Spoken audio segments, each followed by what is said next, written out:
Unraveling the mystery of cold fish. Hello language enthusiasts! Today, we're going to explore a fascinating English phrase. If you've ever heard someone being described as a cold fish, and wondered what it means, you're in the right place. Let's dive in. Cold fish is an informal idiom in English. When someone is referred to as a cold fish, it doesn't mean they're literally a chilly aquatic creature.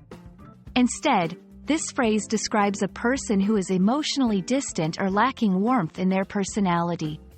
Such a person may seem unenthusiastic, detached, or even indifferent to others.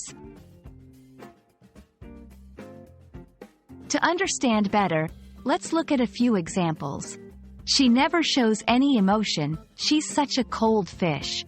I tried to engage him in a conversation, but he was a cold fish and didn't seem interested.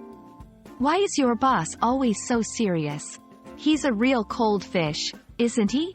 Remember, using this phrase can be somewhat negative, so it's essential to be cautious and considerate when describing someone in this manner. Ever wondered where this fishy idiom comes from? The exact origins are unclear, but the term has been in use since the 19th century. The word cold has long been associated with a lack of emotion. Over time, the word fish, symbolizing something slippery or hard to grasp, might have been added to intensify the description of someone hard to connect with emotionally. And there you have it. The meaning, usage, and a little history of the phrase, cold fish. English is filled with such colorful idioms that make the language rich and intriguing. We hope this video shed some light on this particular phrase. Keep exploring and happy learning!